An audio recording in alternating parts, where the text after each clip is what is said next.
Okay, so William Blake is, I don't know if I got this right or wrong.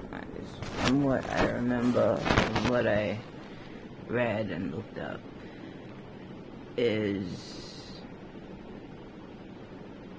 not Oscar Osman, but I've got Oscar Osman mixed up with William Blake.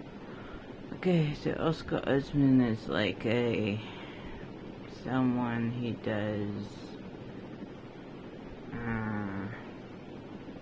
poetry and is a psychiatrist and does drawings of bound women and angels. William Blake does poetry, and I'm gonna read some.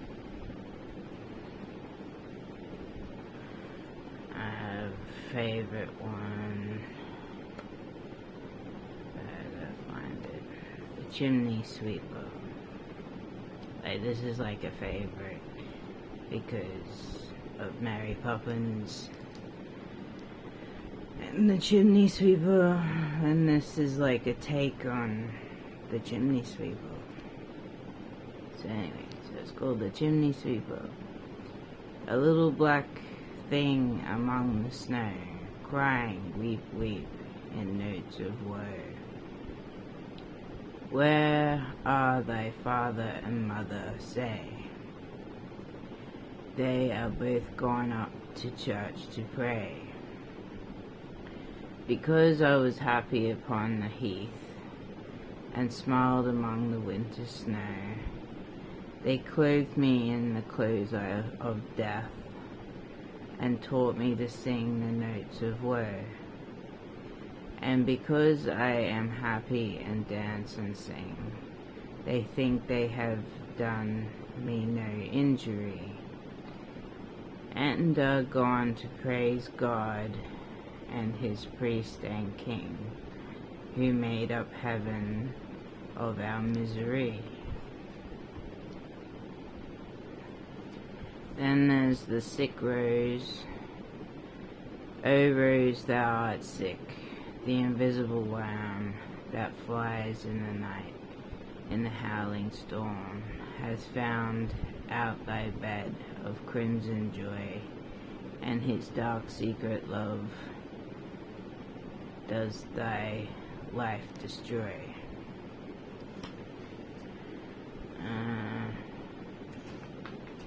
What else have I got?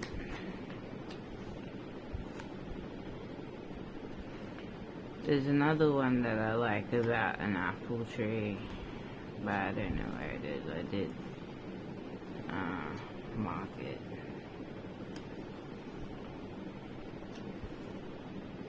A lot of these ones have, like, it's called the poison tree. There we go. I was angry with my friend.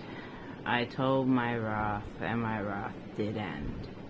I was angry with my foe. I told it not. My wrath did grow. And I watered it in fears, night and morning with my tears. And I sunned it with smiles and with soft deceitful wiles. And it grew both day and night, till it bore an apple bright. And my foe beheld it shine, and he knew that it was mine.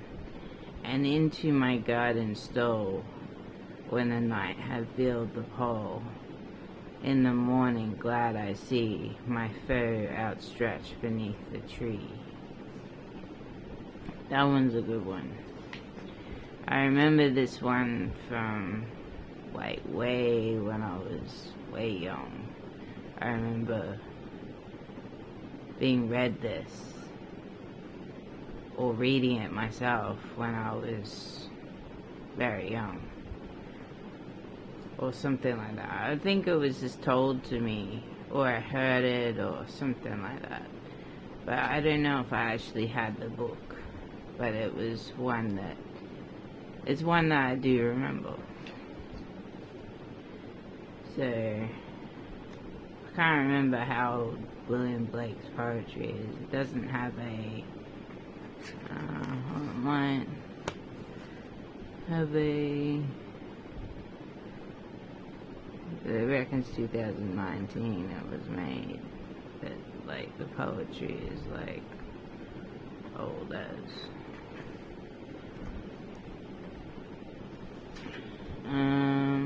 I don't agree with all of the stuff that's in here,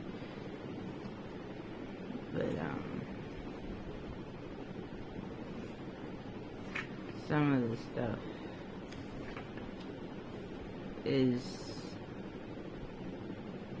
like someone being mad, like mad writings. I can't remember where the one about the ice hill and the snow and the wind was in here somewhere. I read it before.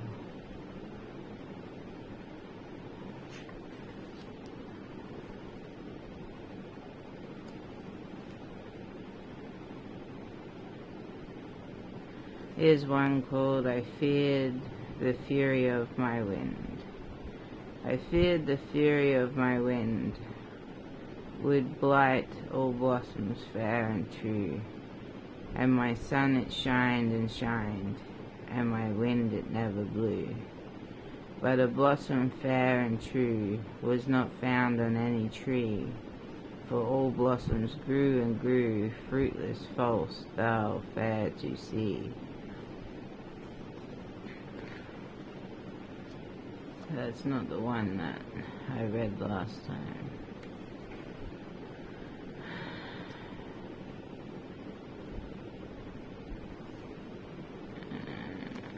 They have like names of things that I don't know what they are, like herbs and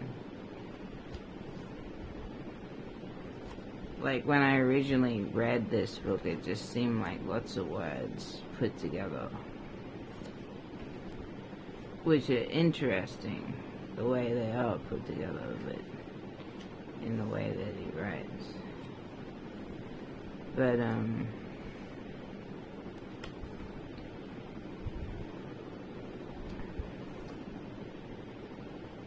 it's supposed to be like from a religious sort of point of view, like to have Mary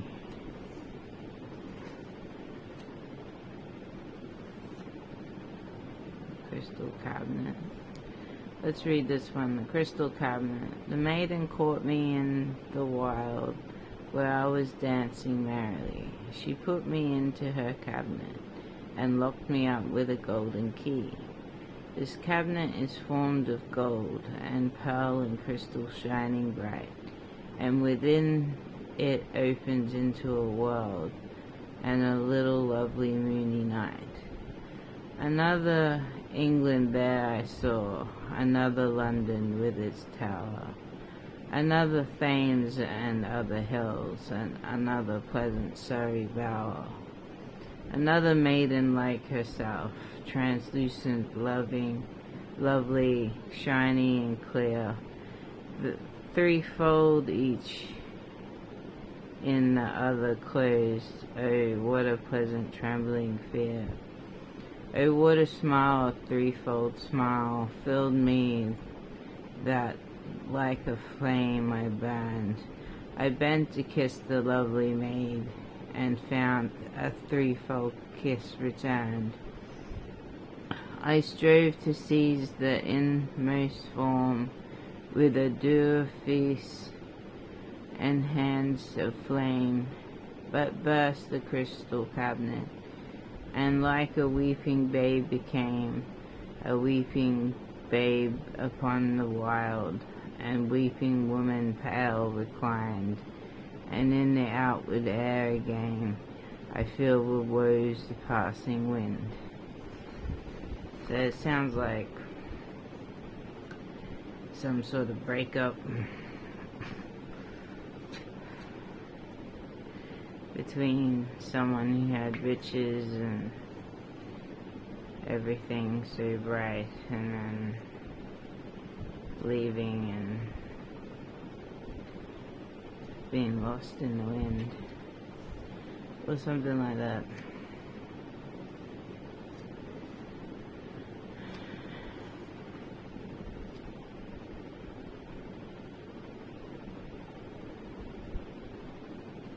The nature of infinity. The nature of infinity is this, that everything has its own vortex, and when once a travel through eternity has passed that vortex, he perceives it roll backward behind his path into a globe itself enfolding like a sun, or like a moon, or like a universe of starry majesty, while he keeps onward in his wondrous journey on the earth, all like a human form, a friend with whom he lived benevolent, as the eye of man views both the east and west, encompassing its vortex, and the north and south with their starry host. Also the rising sun and setting moon he views, surrounding his cornfields and his valleys of 500 acres square. Thus is the earth one infinite plane, and not as apparent to the weak traveller confined beneath the moony shade. Thus is the heaven a vortex past already, and the earth a vortex not yet passed by the traveller through eternity.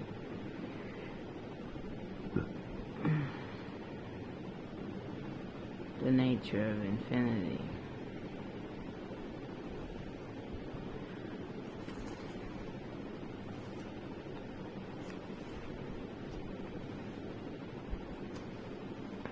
There's a part of it called Tyranny and Revolution.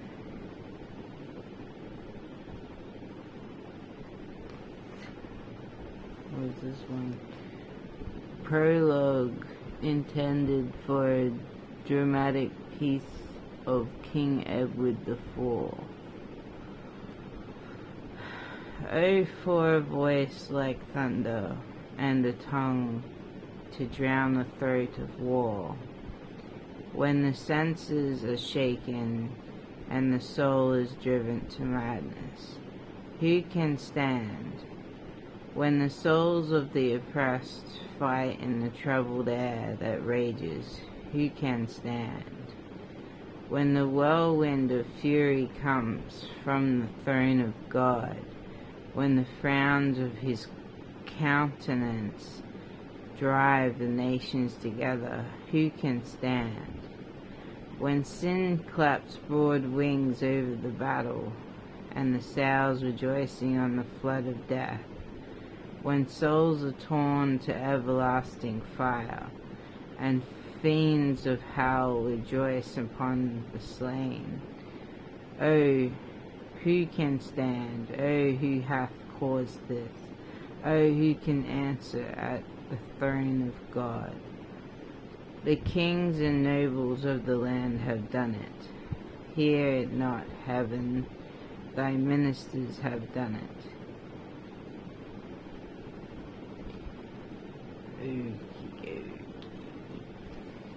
Anyway, so that's